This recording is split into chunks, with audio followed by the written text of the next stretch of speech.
Meus irmãos, a paz do Senhor Jesus, passando aí para deixar um texto, uma reflexão bastante breve, escrita, a fim de que possa, de uma maneira audiovisual, auditivamente, porque a fé vem pelo ouvir, e visivelmente, porque a própria Bíblia diz: calai-vos, isso é, fecha a boquinha, abri os vossos olhos e vereis o livramento que o Senhor vos concederá. Salmo 62, versículo de número 11, diz-nos assim: Deus falou. Deus falou. Não é um Deus mudo, não é um Deus indiferente, não é um Deus inoperante, não é um Deus que não importa-se conosco. Então Deus falou, Deus fala. E Deus falou, diz o texto, uma vez. Na verdade, diversas vezes. Mas no pensar desta ideia, uma vez. E duas vezes eu ouvi que todo o poder, depende da tradução, o poder, são pertencentes a Deus. Então quem é Deus? Deus, o nosso Deus, é aquele que diz muito. Deus diz muito. Na verdade, ele diz tudo. Deus diz muito falando pouco. Você vai encontrar inúmeros textos bíblicos em que os homens questionam a Deus e que aquilo que excede a compreensão, o poderio dos homens, para Deus basta uma palavra, como diz Lucas 7, uma palavra apenas, uma orientação.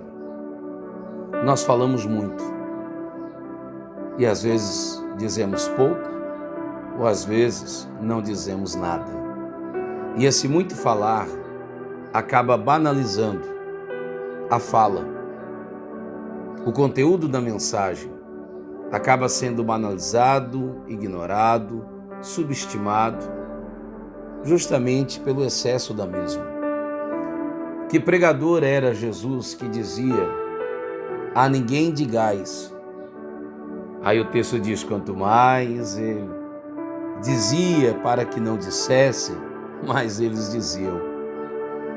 Aquele que venceu Satanás, emudecido, e quando abre a sua boca, sabe aquela máxima? Fala pouco, mas produz muito. E quando fala, a sua fala é digna de nota. A sua fala não pode ser ignorada. Esse é Deus. Então, ele vai como ovelha muda ao matadouro. Sua fala tem valor. Ele mesmo diz: não lançai pérolas a porcos. Aquele que pregou para Pilatos não pregou para Herodes. Ninguém jamais falou como ele. Ninguém tinha mais do que falar do que ele, mas mesmo assim ele não fala de uma maneira descabida, desnecessária. Então Deus é aquele que diz muito, falando pouco. Existem 2 livros da Bíblia que o seu nome não aparece. Mas tanto no livro de Cantares, ele é o amado da minha alma, que revela o seu amor silenciosamente. Alguém já disse: se você quiser saber o significado da palavra amor, não vá ao dicionário, vá ao Calvário. Porque há um hino que cantamos que há momentos que palavras não resolvem, mas um gesto de Jesus. Imagine que mensagem poderosa, tomando uma criança, colocando em seu colo, em seus braços, e dizendo àqueles que muito falavam: se quereis entrar no reino dos céus, é assim, vocês têm que se tornar como essa. João 13, uma bacia, um pouquinho de água e uma toalha, e o sermão estava pronto. No livro de Cantares, ele é o amado silencioso, que pouco fala, mas que muito faz. A linguagem preferencialmente utilizada por este é a linguagem que nós a conhecemos como a linguagem do serviço. Desde a antiguidade, lembra disso? Isaías 64. Nunca se viu falar de um Deus como o nosso, que às vezes fala pouco, mas que sempre trabalha, e trabalha muito. O outro livro que o nome de Deus não aparece diretivamente é o livro de Esther. Então, se no livro de Cantares ele é o amado silencioso, que ama sem muito falar, mas por muito fazer, no livro de Esther a gente pode dizer que ele é o rei oculto, que ele é o rei silencioso e que mesmo oculto como está, e que mesmo sem muito falar, ele é o rei que reina, ele é o rei que domina, ele é o rei que sobrepuja. Seu nome não precisa aparecer. Se o grande Deus que tem um nome sobre todo nome, não precisa necessariamente que o seu nome apareça para que ele faça o que lhe apraz, o que lhe convém. E não erra em nenhuma de suas ações. Por que que não sou nada, que tenho um nome e não há nenhum problema com o meu nome? Cristiano deriva de Cristo. Sinto-me honrado pela escolha de meus pais com referência ao meu nome. Mas eu que sou um ser mortal, um mero qualquer, por que para que eu possa fazer alguma coisa, meu nome precisa aparecer? Alguém já disse que quem é não tem, quem tem não é, quem é não fala, faz, quem faz não fala. Olha que interessante. Então que Deus em Cristo Jesus ensine-nos, porque a Bíblia glorifica seu nome, não apenas no que revela, mas até mesmo no que oculta. Seu nome não aparece, mas seu nome é mais glorificado do que o nome do rei que aparece. O rei de baixo, do livro de Esther, Xerxes, Artaxerxes, questão de pronúncia e questão linguística, é um rei poderoso. Mas o que é o poder deste rei?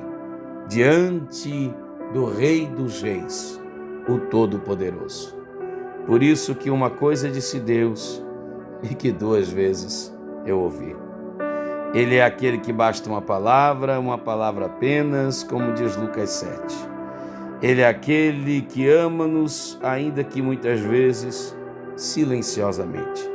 Ele é aquele que reina, ele é o rei oculto, que domina, que sobrepuja, que nada sai do seu controle, porque ele não está falando, ele está fazendo. Alguém já disse que o professor eficaz não fala com o aluno no momento da prova.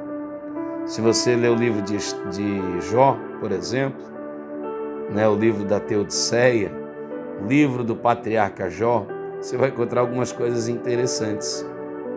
Dentre estas, destaca o fato de que, inicialmente, você vê Deus falando. Capítulos 1, capítulos 2. Posteriormente, você vê Deus silenciando. Jó fala, seus amigos falam, e quando todos falam, ele que não fala como qualquer um, ele que não fala coisa qualquer, silencia. Quando os homens não têm mais nada o que falar, então ele começa a falar.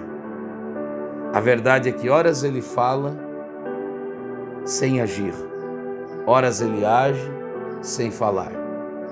Deus é aquele que tem essa imensa capacidade, que lhe é peculiar, um atributo pessoal, de falar o que convém, como convém, a quem convém, da maneira que convém. Quando silenciou-se, acredite, é porque de fato ele deveria estar em silêncio. Quando falou, acredite, é porque de fato deveria ter falado. Ninguém jamais foi, ninguém jamais será. Que Deus em Cristo Jesus ensine-nos a ouvi-lo, ensine-nos a entendê-lo, segrede seus grandes segredos, revelando-se graciosa e maravilhosamente ao nosso coração. Que Deus te abençoe, em nome de Jesus. Saiba de uma coisa, o silêncio dele faz um barulho perturbador. Saiba de uma coisa, o agir dele, por menor que aparentemente possa parecer, coopera positivamente e age maravilhosamente, milagrosa e poderosamente, mais do que todas as ações. Ele remove tudo, ele remove todos. Se não faz é porque não deseja, e tudo o que faz, faz para o bem daqueles que o amam e para cumprir seu eterno e benéfico propósito. Que Deus nos ajude a descansar nele, para a glória dele e para a nossa alegria. Amém.